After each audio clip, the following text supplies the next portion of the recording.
दोस्तों, जब गुरु सच्चा हो और शिष्य समर्पित तो इतिहास नहीं भविष्य लिखा जाता है। भारत की सांस्कृतिक पहचान सदियों से गुरु शिष्य परंपरा पर टिकी रही है, जहां गुरु केवल ज्ञान नहीं देते बल्कि राष्ट्र के लिए संकल्प भी बोते हैं। ऐसा ही दृश्य फिर सामने आया है जब जगत गुरु रामभद्राचार्य जी ने अपने शिष्य और देश के वर्तमान सेना प्रमुख जनरल उपेंद्र द्विवेदी से वो गुरु दक्षिणा मांगी है जिससे लाहौर से इस्लामाबाद तक हड़कंप मच गया है। शहबाज ने मुनीर को अपने घर बुला लिया और कहा कि देखो अब आगे क्या करोगे।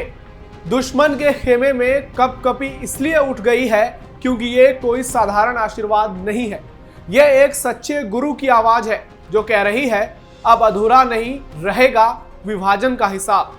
जब गुरु राष्ट्र की रक्षा के लिए गर्जना करे और उसका शिष्य वर्दी में तैयार खड़ा हो तो यह सिर्फ आशीर्वाद नहीं, दुश्मनों के लिए अभिशाप बन जाता है। इस बार गुरु शिष्य की जोड़ी भारत की अखंडता और स्वाभिमान की रक्षा के लिए खड़ी है और पाकिस्तान को यह संदेश दे चुकी है अब जुबान नहीं सिर्फ एक्शन बोलेगा। गुरु की गुरु दक्षिणा की इस मांग ने हर भारतीय के दिलों में जोश भर दिया है और अब पूरा देश पूछ रहा है क्या जल्द ही पाकिस्तान को उसके टुकड़े टुकड़े कर लौटाई जाएगी वो अधूरी गुरु दक्षिणा।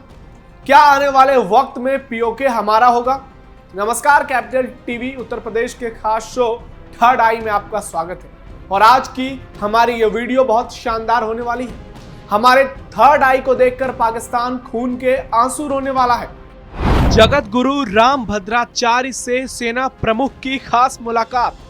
आर्मी चीफ उपेंद्र द्विवेदी ने रामभद्राचार्य से ली दीक्षा। जगत गुरु रामभद्राचार्य ने गुरु दक्षिणा में मांगा पीओके। पाकिस्तान में हाहाकार, पीओके पर मोदी सरकार की तैयारी पूरी। चित्रकूट में army chief general Upendra Dwivedi ने अपनी पत्नी सुनीता द्विवेदी के साथ वहां पहुंचकर जगत गुरु रामभद्राचार्य से मुलाकात की और आशीर्वाद लिया। इस दौरान सेना प्रमुख ने जगत गुरु रामभद्राचार्य जी से औपचारिक तौर पर गुरु दीक्षा ली, लेकिन इसके बाद रामभद्राचार्य जी ने सेना प्रमुख से जो कहा उसने हर किसी को हैरान कर दिया, चौंका दिया। रामभद्राचार्य जी ने सेना प्रमुख उपेंद्र द्विवेदी से कहा तुम शस्त्र से लड़ो, मैं शास्त्र से। मैंने तुम्हें दीक्षा दी, इसके बदले में मुझे गुरु दक्षिणा में पीओके यानी पाकिस्तान के कब्जे वाला कश्मीर चाहिए। अब समय आ गया है जब आतंक के अड्डों को पूरी तरह निस्तानाबूद कर भारत माता का ध्वज पीओके में लहराया जाए। सेना प्रमुख से जगत गुरु रामभद्राचार्य जी की इस मांग ने इंटरनेट को ब्रेक कर दिया। हर ओर इस बात की जमकर चर्चा हो रही है। सोशल मीडिया पर जगत गुरु छा गए हैं और एक बार फिर पूरे देश में उन्हें लेकर भारत माता के समर्थन में हर ओर जमकर बात हो रही है। रामभद्राचार्य ने कहा यह धर्म और राष्ट्र की रक्षा का युद्ध। आर्मी चीफ ने जगत गुरु रामभद्राचार्य जी को भारतीय सेना की ओर से एक स्मृति चिन्ह भेंट की। आपको बता दें कि जनरल उपेंद्र द्विवेदी करीब 5 घंटे तक चित्रकूट धाम में रुके। इस दौरान उन्होंने आध्यात्मिक चर्चा भी की। इस दौरान आर्मी चीफ को एक गदा भेंट किया गया जो बड़े संकेत दे रहा है, कहें तो पाकिस्तान पर प्रहार करने वाला एक बहुत दमदार हथियार। रामभद्राचार्य जी ने थल सेना प्रमुख से कहा यह सिर्फ सैन्य लड़ाई नहीं है, यह धर्म और राष्ट्र की रक्षा का युद्ध है। यह युद्ध सिर्फ सीमाओं का नहीं, भारत की आत्मा और अखंडता का भी है। इसके बाद जनरल उपेंद्र द्विवेदी ने कहा ऑपरेशन सिंदूर को पूरे देश से भरपूर समर्थन मिला। इससे भारतीय सेना का मनोबल कई गुना बढ़ गया है और यह अभियान पूरी तरह से सफल रहा और आगे भी जारी रहेगा जब तक कि एक एक आतंकवादियों को मिट्टी में ना मिला दिया जाएगा। आर्मी चीफ ने झांसी में जवानों का किया सम्मान। चित्रकूट से आर्मी चीफ झांसी के बबीना आर्मी कैंट पहुंचे। यहां उन्होंने अफसरों के साथ लंबी बातचीत की। उत्कृष्ट प्रदर्शन करने वाले तमाम अफसरों और जवानों को मेडल दिए। जवानों के साथ टैंक पर चढ़कर फोटो भी खिंचवाई। इस दौरान आर्मी चीफ के सामने स्वदेशी टेक्नोलॉजी से तैयार यूएसएस और लाइटिंग म्यूनिशन प्रणाली से विकसित ड्रोन ने करतब दिखाए। लेकिन सेना प्रमुख की जगत गुरु रामभद्राचार्य से मुलाकात और गुरु दक्षिणा में पीओके की मांग ने देश भर के लोगों में एक अलग जोश भर दिया है। पीएम मोदी भी पाकिस्तान को पीओके खाली करने की चेतावनी दे चुके हैं। ऐसे में यह मुलाकात और ये बयान दोनों बेहद खास है। और आर्मी चीफ ने जब दीक्षा ली है तो गुरु दक्षिणा देने का भी प्रण जरूर लिया होगा। पाकिस्तान में हाहाकार मच गया है। लाहौर से इस्लामाबाद तक में हड़कंप है, कहें तो वहां की जमीन हिलने लगी है। आर्मी चीफ मौलाना जिहादी मुनीर और पीएम शहबाज पूरी तरह से परेशान हो गए हैं, उनकी नींद उड़ गई है। इस बयान ने चीन अमेरिका को भी परेशान कर दिया है, क्योंकि जगत गुरु रामभद्राचार्य जी पीएम मोदी के बहुत खास मित्र भी हैं और वो बहुत सोच समझकर कुछ भी बोलते हैं। वैसे समझदार के लिए इशारा काफी है। दोस्तों, आज भी भारत में ऐसे अनेकों संत हैं जो निस्वार्थ भाव से भारत माता के लिए अपना जीवन समर्पित कर देते हैं, और इन्हीं में से एक हैं जगत गुरु पद्म विभूषण स्वामी रामभद्राचार्य जी। आपको बता दें कि इसी महीने भारत सरकार ने रामभद्राचार्य जी को ज्ञानपीठ पुरस्कार से सम्मानित किया था, और वो तस्वीरें कौन भूल सकता है जो सोशल मीडिया पर ट्रेंड कर रही थी जब रामभद्राचार्य जी ने ज्ञानपीठ पुरस्कार को अपने सिर पर रख दिया था। रामभद्राचार्य जी देश के लिए क्यों हैं इतने खास? आपको बता दें कि रामभद्राचार्य जी का वास्तविक नाम गिरधर मिश्रा है। वो प्रवचनकर्ता, दार्शनिक और हिंदू धर्मगुरु हैं। वे रामानंद संप्रदाय के मौजूदा 4 जगत गुरुओं में से एक हैं और इस पद पर साल 1988 से विराजमान है। महज 2 महीने की उम्र में इन्होंने अपनी दोनों आंखें खो दी, लेकिन इन्होंने अपनी जिंदगी से हार नहीं मानी और अपने कार्यों से भारतवर्ष को पूरी दुनिया में गौरवान्वित किया। जगत गुरु चित्रकूट में जगत गुरु रामभद्राचार्य विकलांग विश्वविद्यालय के संस्थापक और आजीवन कुलाधिपति भी हैं, और वो चित्रकूट में ही रहते हैं। चित्रकूट में तुलसी पीठ की संस्थापना का श्रेय भी इन्हें ही जाता है। इन्होंने 2 संस्कृत और 2 हिंदी में मिलाकर कुल 4 महाकाव्यों की रचना की है। इन्हें भारत में तुलसीदास पर सबसे बेहतरीन विशेषज्ञों में गिना जाता है। साल 2015 में इनके इस बेहतरीन योगदान से भारत सरकार ने इन्हें पद्म विभूषण से सम्मानित किया। राम मंदिर निर्माण में रामभद्राचार्य की बहुत अहम भूमिका। राम भक्तों को अयोध्या में भगवान श्री राम का मंदिर बनने का सपना पूरा करने में 500 साल से ज्यादा का वक्त लग गया।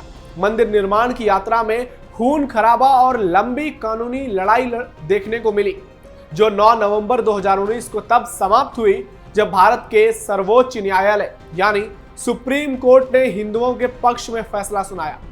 अधिवक्ताओं, शोधकर्ताओं और पुरातत्व विशेषज्ञों के अलावा हिंदू संतों ने अंतिम फैसले की नींव रखने में अहम भूमिका निभाई। ऐसे ही एक संत हैं जगत गुरु स्वामी रामभद्राचार्य जी महाराज, जिनकी गवाही अंतिम फैसले में सबसे अहम मानी गई। जुलाई 2003 में स्वामी जी को इलाहाबाद उच्च न्यायालय में धार्मिक मामलों पर विशेषज्ञ गवाह के तौर पर पेश किया गया। उनके 100 पन्नों के हलफनामे और जिरह के कुछ अंशों को हाई कोर्ट द्वारा अंतिम निर्णय में शामिल किया गया। अपने हलफनामे में स्वामी जी ने अपने दृष्टिकोण का समर्थन करने के लिए रामायण, रामात्मणीय उपनिषद, स्कंद पुराण, यजुर्वेद और अथर्ववेद सहित कई प्राचीन हिंदू ग्रंथों का हवाला दिया कि अयोध्या भगवान श्री राम का जन्म स्थान हिंदुओं का सबसे पवित्र धरोहर है। स्वामी जी ने तुलसीदास द्वारा रचित 2 कृतियों के कई छंदों का भी उल्लेख किया। इनमें से एक दोहा शतक से था, जिसमें 1528 ईस्वी में बाबर द्वारा विवादित स्थल पर मंदिर को नष्ट करने और मस्जिद बनाने का वर्णन किया गया था। इन्होंने जो दूसरा छंद इस्तेमाल किया वो कैतावली से था, जिसमें मस्जिद का उल्लेख था।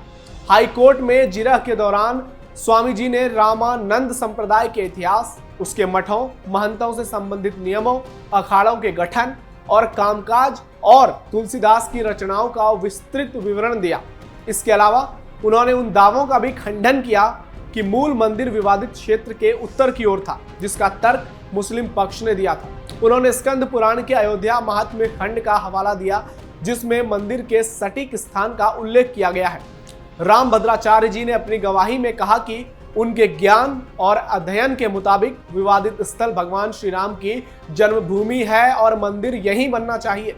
उन्होंने कहा, ये सभी जानते हैं कि भगवान श्री राम का जन्म अयोध्या में ही हुआ था और विवादित स्थल को हिंदू धर्म के अनुयायी आस्था, परंपरा और विश्वास के मुताबिक अनादि काल से ही श्री राम की जन्मभूमि के तौर पर मानते हैं और उस स्थान पर लगातार पूजा अर्चना की जाती है।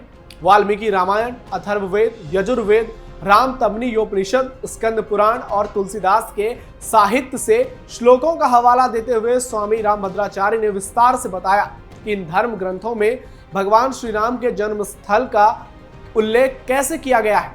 उन्होंने बताया कि श्री तुलसी शतक में गोस्वामी तुलसीदास ने स्पष्ट तौर पर वर्णन किया है कि कैसे मुसलमानों और बाबर ने अयोध्या में श्री राम जन्मभूमि मंदिर को नष्ट कर दिया और उसके स्थान पर एक मस्जिद का निर्माण किया, जिसे मुसलमान बाबरी मस्जिद के तौर पर देखने लगे। वाकई में जगत गुरु रामभद्राचार्य जी का योगदान देश के लिए अद्वितीय है। राम मंदिर के लिए इनकी गवाही हमेशा याद रखी जाएगी।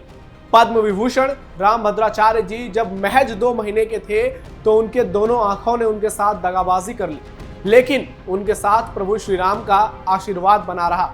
और कहते हैं, हमारे साथ जब रघुनाथ हैं तो चिंता हमें किस बात की। आंखें न होने के बावजूद उन्होंने अपनी दिव्य दृष्टि से कई भविष्यवाणियां की, जिनमें से लगभग सही साबित हुई। 22 भाषाओं का ज्ञान, 80 ग्रंथों की रचना और कई महाकाव्यों की रचना, वहीं विश्व का पहला विकलांग विश्वविद्यालय बनाना, यह पद्म विभूषण जगत गुरु श्री रामभद्राचार्य जी के व्यक्तित्व को बयां करता है। और अब अपने शिष्य भारत के आर्मी चीफ सेना प्रमुख उपेंद्र द्विवेदी से गुरु दक्षिणा के तौर पर पीओके मांगना यह बताता है कि रामभद्राचार्य जी भारत माता के लिए कितने समर्पित हैं और वो कितने बड़े देशभक्त हैं, पाकिस्तान के लिए कितने बड़े डर का कारण है। तो थर्ड आई में फिलहाल इतना ही। इस बड़ी खबर पर अपना फीडबैक जरूर दीजिएगा।